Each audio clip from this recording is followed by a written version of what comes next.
মাসের শেষ দশকে নবী সাল্লাল্লাহু আলাইহি ওয়াসাল্লাম আমাদেরকে জানাতে বের হয়েছিলেন যে এক্স্যাক্টলি কোন রাতে লাইলাতুল কদর। নবীজি লাইলাতুল কদর পেয়েছিলেন, তার কপালে কাদা মাটির দাগ ছিল, ওই রাতে বৃষ্টি হয়েছিল। লাইলাতুল কদরের রাতে বৃষ্টি হতে পারে, এর একটা আলামত। তিনি বলতে বের হয়েছেন সাহাবীদেরকে যে কবে লাইলাতুল কদর। পথিমধ্যে দেখলেন দুইজন মুসলিম আপোষে ঝগড়া করছে। কি করছে? যেটা আমরা সচরাচর করি আর কি। দুইজন মুসলিম আপোষে ঝগড়া করছে। নবী সাল্লাল্লাহু আলাইহি ওয়াসাল্লাম বললেন যে আমি লাইলাতুল কদর জানানোর জন্যই এসেছিলাম, কিন্তু মুসলিমদের আপোষের ঝগড়ার কারণে এই জ্ঞানটাকে আমার থেকে ভুলিয়ে দেওয়া হয়েছে। এই ভুলিয়ে দেওয়ার মধ্যেই কল্যাণ ছিল। নবী সাল্লাল্লাহু আলাইহি ওয়াসাল্লাম বললেন, তোমরা লাইলাতুল কদর রমাদানের শেষ দশকে তালাশ করবে, শেষ দশকের বিজোড় রাতে তালাশ করবে, অর্থাৎ 21, 25, 23, 27 এবং 29 এই 5টা রাতে তোমরা লাইলাতুল কদর তালাশ করবে। ইনশাআল্লাহ এর মধ্যে একটা রাত লাইলাতুল কদর হবে। এই রাত যে পেয়ে যাবে, 1000 মাস ইবাদত করলে যে নেকি হয়, এই এক রাত ইবাদত করলে সেই নেকি হবে ইনশাআল্লাহ। লাইলাতুল কদরি খায়রুম মিন আলফি শাহর। এবং এই রাতে কি হয়? তানাজ্জালুল মালায়েকাতু ওয়ার রূহু ফিহা বিইذনি রাব্বিহিম মিন কুল্লি আমর। এই রাতে ফেরেশতা মণ্ডলী আসমান থেকে নেমে আসেন পৃথিবীতে, এবং তাদের সর্দার হচ্ছেন জিবরাইল আলাইহিস সালাম। কি নিয়ে নেমে আসেন? প্রত্যেকটা বিষয়ের ফয়সালা নিয়ে। অর্থাৎ এই এক বছর কি হবে আপনার সাথে, এটা লাইলাতুল কদরের মধ্যে ফিক্স করা হয়। মানুষের তাকদীর 3 দফায় লেখা হয়। কয় দফায়?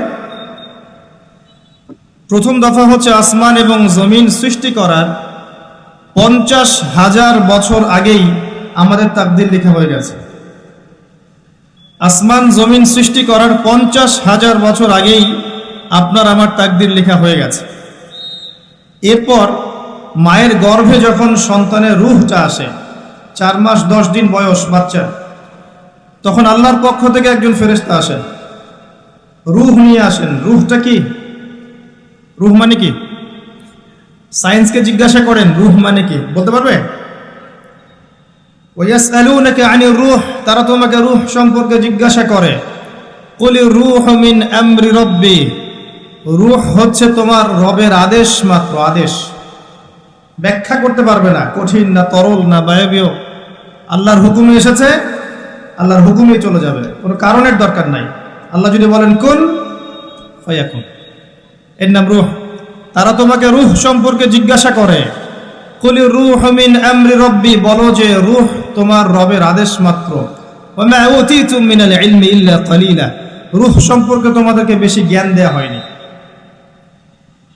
তো এই রাতে যখন মালায়েকার পক্ষ থেকে আল্লাহ পাক রূহটা পাঠিয়ে দেন মায়ের গর্ভে, মালায়েকা ফুঁকে দেন, তখন বাচ্চা নড়াচড়া শুরু করে, বাচ্চার হার্টবিট পাম্প করা শুরু করে।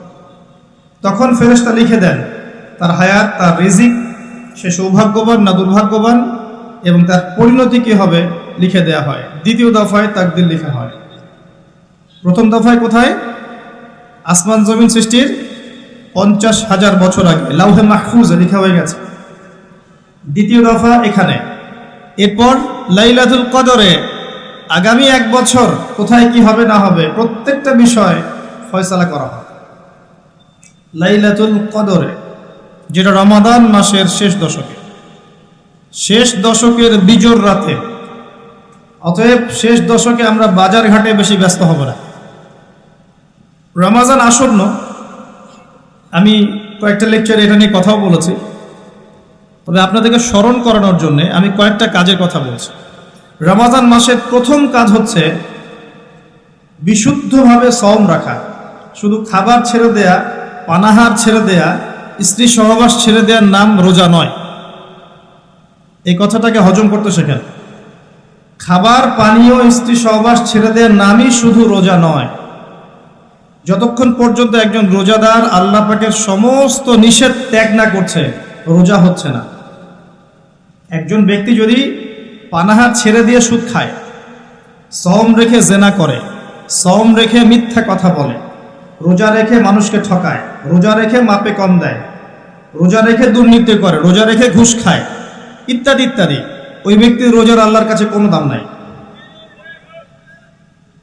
এমনভাবে হাদিস এসেছে, কেউ যদি রোজা রেখে মিথ্যা কথা বলে, অশ্লীল কাজ করে, ওই ব্যক্তির পানাহার ত্যাগ করায় আল্লাহ পাকের কিচ্ছু যায় আসে না। বলে নাউজুবিল্লাহ। তাহলে সওমের প্রকৃত অর্থ হচ্ছে আত্মশুদ্ধি অর্জন করা, তাকওয়া অর্জন করা। তাকওয়া তখনই অর্জিত হবে যখন আমরা আল্লাহর সমস্ত হারাম ছাড়তে পারব, তার আগ পর্যন্ত না। রোজা রাখবেন এভাবে যাতে আল্লাহ পাকের নিষেধে আপনি না জড়ান। 2 নাম্বার, রমজান মাসে বেশি থেকে বেশি দান সদাকা করেন। আপনাকে আল্লাহ পাক যতটুকু সামর্থ্য দিয়েছেন, এই সামর্থ্য দিয়ে বেশি থেকে বেশি দান সদাকা করে। পারবেন? পারা যাবে ইনশাআল্লাহ। আল্লাহ তৌফিক দান করুন। 3, রমজান মাসে বেশি ভোগ বিলাসী হবেন না, খুব বেশি খেতে যাবেন না। ওই যে বলি আমি একটা কথা, সেহেরি এমনভাবে করবেন না যে মনে হয় আপনার জীবনের শেষ খাওয়া, এমনভাবে সেহেরি করবেন না। ইফতারে এত বেশি আয়োজন করবেন না যে আপনার রোজার আধ্যাত্মিকত্ব নষ্ট হয়ে যায়। কাজগুলো একটু কঠিন, কিন্তু প্রবৃত্তিকে নিয়ন্ত্রণ না করতে পারলে আত্মশুদ্ধি আসে না। যার সামনে অনেকগুলো খাবার দেয়া হয়েছে এবং সে ক্ষুধার্ত, যদি এখানে সে সবর করতে পারে, বুঝবেন তার প্রবৃত্তির উপর তার নিয়ন্ত্রণ আছে। কথা বুঝতে পারছেন? এই ব্যক্তির সামনে যদি একটা সুন্দরী নারীকে দেয়া হয়, নগ্নভাবে দেয়া হয়, বলা হয় জেনা করো, এই ব্যক্তির জন্য জেনা থেকে দূরে থাকা সহজ, কারণ সে তার প্রবৃত্তিকে নিয়ন্ত্রণ করতে পেরেছে। যখন দেখবেন খাবার টেবিলে অনেকগুলো গোগ্রাসে মানুষ খাচ্ছে দাড়ি টুপি নিয়ে, বুঝবেন এই ব্যক্তির উপর তার প্রবৃত্তি জয়লাভ করেছে, প্রবৃত্তির উপরে নিয়ন্ত্রণ নাই। আগে পেটকে নিয়ন্ত্রণ করতে হয়। মুসলিমদের ভুঁড়ি থাকে নাকি? মুসলিমদের ভুঁড়ি থাকা সুন্নত। কোন মুজাহিদ সাহাবীর ভুঁড়ি ছিল? আজকে দেখবেন মুসলিমদের মধ্যে প্রচুর ভুঁড়িওয়ালা মানুষ আছে। নবী সাল্লাল্লাহু আলাইহি ওয়াসাল্লাম শেষ জামানার হাদিসে বলেছেন, শেষ জামানায় এমন একটা সময় আসবে যে মুসলিমরা হবে আয়েশি, খুব আরাম প্রিয়, সাকিল হবে, মেদ জন্মাবে, ঠেস দিয়ে দেয়ালে শুয়ে থাকবে আর বলবে আমি কোরআন মানি, হাদিস মানি না। রমজান মাসে খাওয়ারকে নিয়ন্ত্রণ করেন। 3 নাম্বার, রমাদান মাসটা হবে কোরআনময়। রমজানে কোরআনকে সময় দিবেন, কারণ কোরআনই হচ্ছে সেই কারণ যার কারণে রমজান মাসকে সম্মানিত করা হয়েছে। কি করবেন কোরআনকে নিয়ে? প্রথমত আপনি তিলাওয়াত করবেন, বিশুদ্ধ করে তিলাওয়াত করবেন। প্রত্যেকদিন একটা করে পারা তিলাওয়াত করার চেষ্টা করেন। পারা যাবে ইনশাআল্লাহ? এক পারা একদিনে 20 পৃষ্ঠা, সময় লাগবে সর্বোচ্চ 1 ঘন্টা। হাফেজে কোরআন যারা, তাদের মাত্র 20 মিনিট লাগে। আর যারা আমরা কোরআন টুকটাক বুঝি, তাদের উচিত হবে রমজান মাসে কোরআন অর্থ সহ পড়া, একটু গবেষণা করা, আল্লাহ পাক কি বলেছেন কোরআনে, এটাকে তাদাব্বুর করা। পারা যাবে ইনশাআল্লাহ? যারা হাফেজ আছি, রমজান মাসে হিফজ চর্চা করবে। তারাবির সালাতে আমরা পুরো কোরআন খতম করবো ইনশাআল্লাহ, এবং তারাবির সালাতে যিনি তেলাওয়াত করবেন তার তিলাওয়াতটা হবে সুমধুর। সবচেয়ে সেরা তেলাওয়াতকারীকে তারাবি পড়াতে দিবেন। ইমাম সাহেবদেরকে, মুয়াজ্জিন সাহেবদেরকে, খতিব সাহেবদেরকে, তাদের পরিবারের দায়িত্ব আপনারা নিয়ে নেবেন। তারা এই মাসে দিনকে সময় দিবে, কোরআনকে সময় দিবে, তারাবি পড়াবে, নামাজ পড়াবে, তাদের ফ্যামিলির দায়িত্ব আপনারা নেবেন। তাদেরকে ভালো অঙ্কের হাদিয়ার ব্যবস্থা করবে, যাতে তাদের টাকা পয়সা রিজিকের জন্য ফিকির করতে না হয়। পারবেন না ইনশাআল্লাহ? ইনশাআল্লাহ তাআলা কোরআনকে সময় দিবেন, কোরআন তাদাব্বুর করবেন, গবেষণা করবেন, তিলাওয়াত করবেন।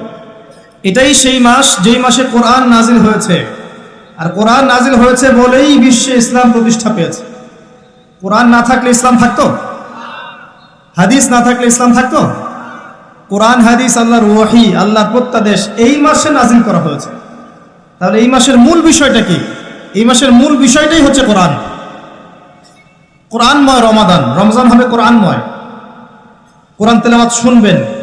যারা বিভিন্ন অফিসে আছেন, আদালতে আছেন, ব্যাংকিং সেক্টরে আছেন, ড্রাইভিং করছেন, হোটেলে বসে আছেন ইত্যাদি, যে যে প্রফেশনে আছেন, শুরুতেই কোরআন তেলাওয়াত দিয়ে শুরু হবে। কোরআন তেলাওয়াত ছেড়ে দিবেন, কোরআন তেলাওয়াত বাঁচতে থাকবে, আপনি কাজ করবেন। কোরআনময় রমাদান, যেখানে যাবেন সেখানে কোরআন। গান শুনবেন না, কোরআন শুনবেন। বাসায় কোরআন তেলাওয়াত ছাড়বেন, সবাই মিলে দেখবেন, কোরআনময় চর্চা হবে। পারা যাবে ইনশাআল্লাহ। এক মাস যারা কোরআন পড়তে জানেন না, এই এক মাস আপনার জন্য সর্বোত্তম সময় কোরআন শেখার। ইমাম সাহেবের কাছে যাবেন, মুয়াজ্জিন সাহেবের কাছে যাবেন, স্থানীয় আলেমের কাছে যাবেন, মাদ্রাসায় যাবেন, এক মাসের কোরআনের কোর্স করবেন। এই মাস শেষে যেন আমরা দেখতে পাই যে এই এলাকার সমস্ত মানুষ কোরআন পড়তে জানে। পারা যাবে ইনশাআল্লাহ। আল্লাহকে ওয়াদা করেন এই মাসে কোরআন তেলাওয়াত শিখবো ইনশাআল্লাহ। পারা যাবে ইনশাআল্লাহ। আল্লাহ পাক আপনাকে প্রত্যেক হরফে 10টা নেকি দিবেন ইনশাআল্লাহ। আলিফ লাম মিম বলবেন 30 নেকি হবে ইনশাআল্লাহ। এই কোরআন আপনার পক্ষে সাক্ষী দিবে ইনশাআল্লাহ। এই কোরআন পরকালে আপনার পক্ষে সাক্ষী দিবে ইনশাআল্লাহ। আল কোরআন হুজ্জাতুল লাকা ওয়া আলাইকা, আপনার পক্ষে সাক্ষী দিবে অথবা বিপক্ষে সাক্ষী দিবে।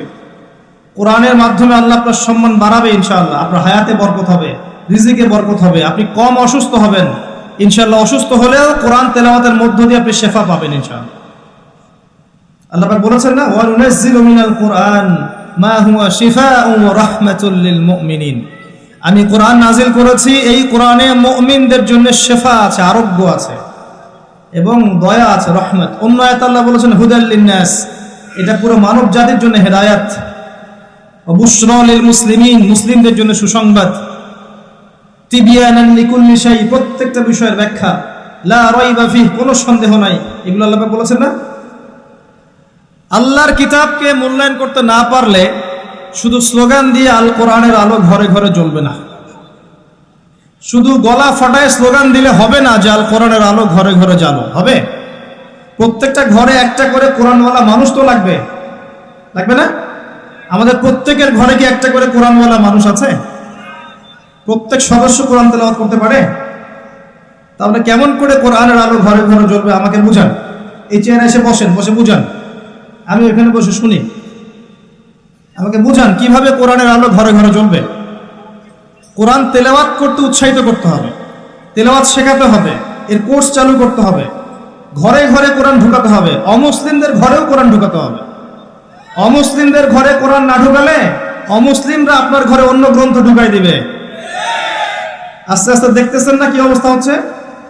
দিন দিন মানুষ অন্য ধর্মাবলম্বী হয়ে যাচ্ছে। আপনাদের এলাকায় নাই? পার্বত্য এলাকায় নাই? উত্তরাঞ্চলে নাই? দেশের বিভিন্ন প্রান্তে গিয়ে দেখবেন দিন দিন মানুষ বিধর্মী হয়ে যাচ্ছে। মানব সেবার নামে, সোশ্যাল ওয়ার্কের নামে, মানবতার নামে, চাকরি দেওয়ার নামে, ঋণ দেওয়ার নামে, এসবের নামে মানুষকে ধর্মান্তরিত করা হচ্ছে।